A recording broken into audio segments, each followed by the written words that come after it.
YouTube, and welcome to HEEMINGAMIN'S Top 10 Pokemon! An opinion piece. When I make a top 10 list, I try to base it around something unique that hasn't been done before. However, over the past 6 months, I have made over 150 10-minute episodes dedicated to Pokemon. So I thought to myself, why not make a top 10 list for Pokemon? So I decided to do the standard top 10 Pokemon. However, unlike Nate Wants to Battle, Dookie Shed, and Psycho, who said, there's over 700 Pokemon, so it was really hard for me to choose. For me, it was easy. I simply said, alright, Flareon, Typhlosion, and Frillish. Boom, what do you think of that, boss man? Alright, I'll take a look at it. Norman! Yes? Hold on. There's only 7 Pokemon here. It looks good as is, but we're going to need a few more. Fine, want 3 more? I'll get 3 more. In fact, the only hard part was deciding who to put in 8, 9, and 10. By the way, none of the Pokemon I just mentioned are on the list. I really went out of my way to make sure that at least one Pokemon from each generation made it onto this list. Even Generation 5.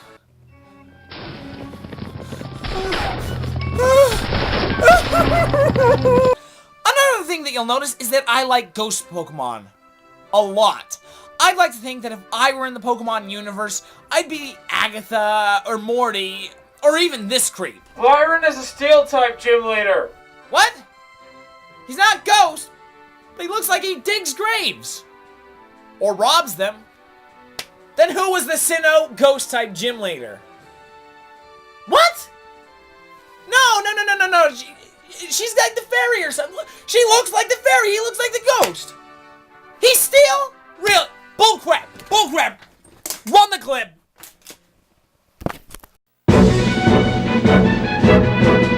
What does Delphox say? Probably its own name, since in the anime, that's what they tend to do. So, Game Freak started out Generation 6 strong with a never-before-seen idea of a fire fox. And these 3 starters were very cool. I love the fact that they were based around the 3 main RPG archetypes: the Mage, the Thief, and the Frederick. I also liked how the 3 of the secondary types were strong against the other 3 secondary weaknesses. For example, Greninja's Dark type, consuming Delphox's Psychic type, Delphox's Psychic being able to cripple Oron's Fighting type, and Hector's Fighting type being able to punch a sizable hole through Greninja's Dark type. It was really brilliant, and it was hard to choose a start this time. But elegance beats out strength any day of the week for me, so I chose Fennekin without any hesitation. And I had a great journey with him until this stupid crawfish murdered him! On my personal playthrough of Y, I think I'm going to choose Greninja simply because I've started watching Naruto since then, and I think the idea of a Toad Ninja is awesome. If you watch my Pokemon Wedlock, you might have guessed that I'm a huge fan of fire starters, and this is very true with every generation. Except for Generation 5 and its stupid pig! Generation 5. However, fire starters are pretty much the coolest Pokemon in the Pokemon universe, with Blaziken leading the pack. The first fire fighting type, Blaziken was a very unique Pokemon, incredibly deadly in my first half-fire playthrough, and also the second Pokemon I ever got To the prestigious level of level 100. The first one I got was a Butterfree, but that's another story. Blaziken is easily my favorite starter of all 18, even though I've gotten 2 of them killed on my Nuzlocks. But with Sky, Uppercut, and Flame Kick, it is one tough Mamma Jamma. I never had much love for Sneasel. It's one of those types that faded into obscurity. For everyone, by the time you reach Sneasel, you already have a fully formed team of baddies. This is true in every generation. However, if you're an idiot doing a Nuzlocke challenge, running into a Sneasel is one of the coolest things that can happen to you. I ran into one on my Pokemon X Wedlock and fell in love with her instantly. She was one tough dark type, and I named her Elsa after Disney's newest masterpiece. Despite the fact that she wore a ×4 weakness to fighting, she was still able to make it to the Elite Four until that SOB Crawfish murdered her too! Sneasel also has a very, very awesome move pool, being able to learn one attack from every move type, except Dragon, including Surf. If you ever need an Ice or Dark type, I would strongly suggest giving Sneasel a chance. I have always been a huge Pokemon fan, being there opening day for the release of every Pokemon game, so the commercials are wasted on me. But there was a pretty cool commercial that aired on Cartoon Network that I'm showing you right now. That something I remember was this kid and his Duskull. Actually, I only remembered the Duskull. I'm actually kind of glad I forgot about him. I'm hoping I'll be able to forget about him now after a few sleepless nights. But this, along with the first episode of the Ruby and Sapphire anime, drove home one of the coolest, aesthetically awesome Pokemon ever. First off, he's a floating skull. Second, he has one eye floating between both eye holes. I don't know if I can put into words how cool I think Duskull is, but I don't care, this is so cool! The only downside is he is so weak. And I don't want to use his evolution because it ruins all the stuff that made him awesome. But he holds a special place in my heart. And now so does this little creep. Anyone remember Generation 4? I gotta be honest, with the exclusion of Bidoof, it's rather a forgettable bunch. Except for the absolute perversion that took place between Pokemon 462 to Pokemon 476. These all look like lab experiments gone horribly wrong. I'm pretty sure if you looked into their eyes, they would whisper, "Kill me."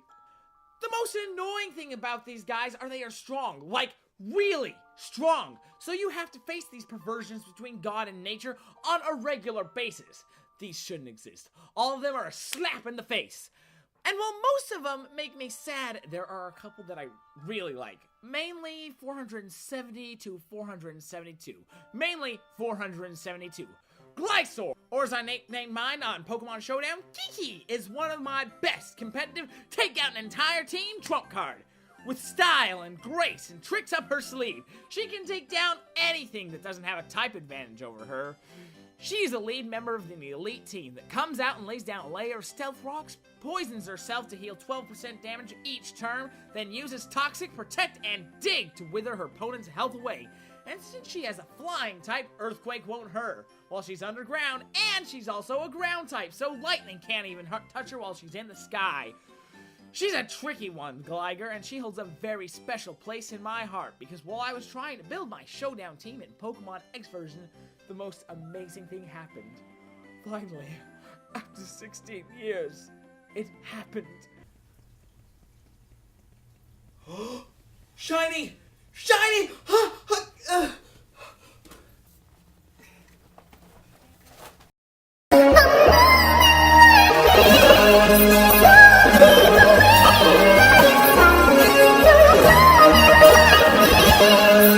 Too bad its ability is all wrong.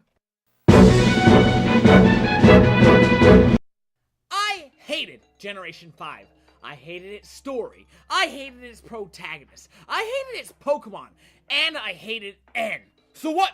You wanna fight? Let's go! Let's fight! All the Pokemon were boring. At least Black and White 2 let me get some Pokemon that I remembered, but at the cost of having to listen to Hugh, the biggest crybaby in the entire Pokemon universe, cry the entire time about his sister's Pearlion. I'm glad they evolved it into a Leopard. In fact, every Leopard I fought, I just hoped was his stupid Pearlion. Now, while I hated the game a lot, there were probably 4 or 5 Pokemon that were actually kinda cool. I was relieved when Generation 6 was stuffed to the brim with fun and exciting Pokemon. Now, the Pokemon I choose from this lousy excuse of a generation was, surprise, surprise, a ghost. Although I trained a Frillish, I also had a trained assassin, Chandelure, which I named Lumiere. I also got another Lumiere in Black 2 as well, because it's an awesome Pokemon. With Will-O-Wisp and Hex combination, most Pokemon are brought to their knees.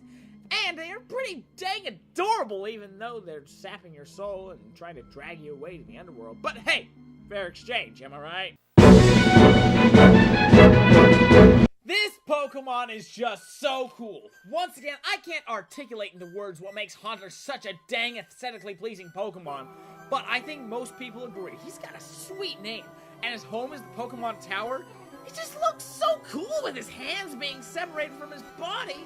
Oh, if Haunter were any cooler, he'd be an Ice type. Cooler. Ice type. Cooler. The only problem with Haunter, much like Duskull, to reach its full potential, you have to evolve it into a less awesome-looking monster. But that aside, I do not mind keeping the Dream Eater unevolved just so it can stay the coolest-looking Pokemon. When I was younger, I remember one of the coolest shows on TV was on the WB. First thing I got to watch after I got home from school was Jackie Chan Adventures. It was voiced by the karate enthusiast himself, with a great balance of humor, action, and bad A pacifism, displayed our main man, Jackie. So when I started playing Pokemon around the same time, and I found out there was a Pokemon named after the awesome guy, you know I had to get it. Get out of here, Mr. Kicker! I got 3 elemental punches and a fighting type move named after one of the top 10 humans in history. But seriously, Jackie Chan is awesome.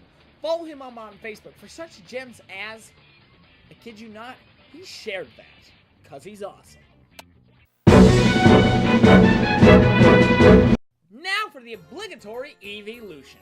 You'd be hard-pressed not to find an evolution on your top 10 list.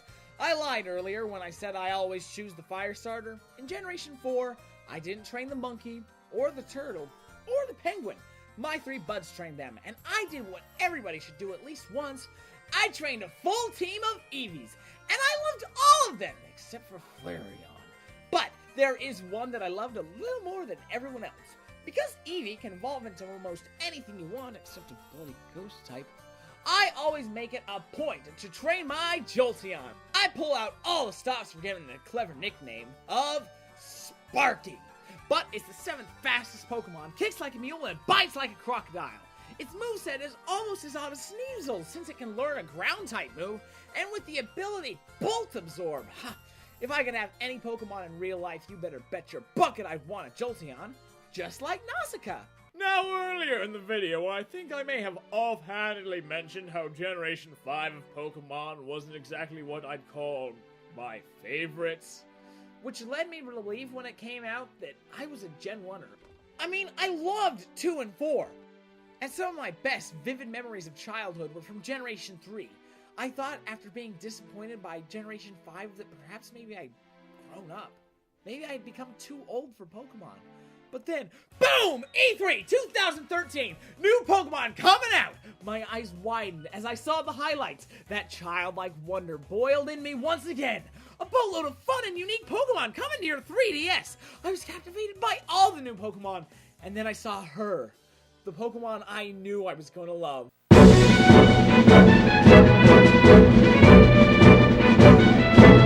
Hoenn Edge! A sword! She had it all! Grace! Sophistication! And of course she was a ghost type! I knew I had to train one. In fact, in my first episode of the Wedlock Challenge, I mentioned I was going to break as many rules as it took to train myself a Hoenn Edge. And I did. Corkery, as I named her, proved time and time again to be a valuable asset, cutting down anything that opposed me.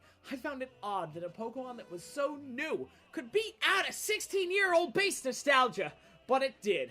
I love Hoenn Edge, and I want to go on record saying that she probably has the coolest shiny sprite out there. A blood-soaked sword, frickin' awesome. Hey everybody, did you like what you saw? No? You're telling me that you're a different person, with different opinions? Well, then you better post some of your favorite down in the comments. If you agreed with any of my 10, tell me why. Or you could try to defend Generation 5, but I'm gonna delete that comment anyway. Also, if you like this top 10, you might like some of my others. Or if you want to see me get some bonds with my Pokemon and then watch the pain of me losing them, I've got like 100 episodes of a Wedlock Challenge over there. I mean, if you want to watch it, there's like 15 hours. I mean, if you don't want to watch it, that makes sense. But, I mean, obviously, you're trying to kill time right now. Why else would you watch a video by someone named HEEMINGAMI'S?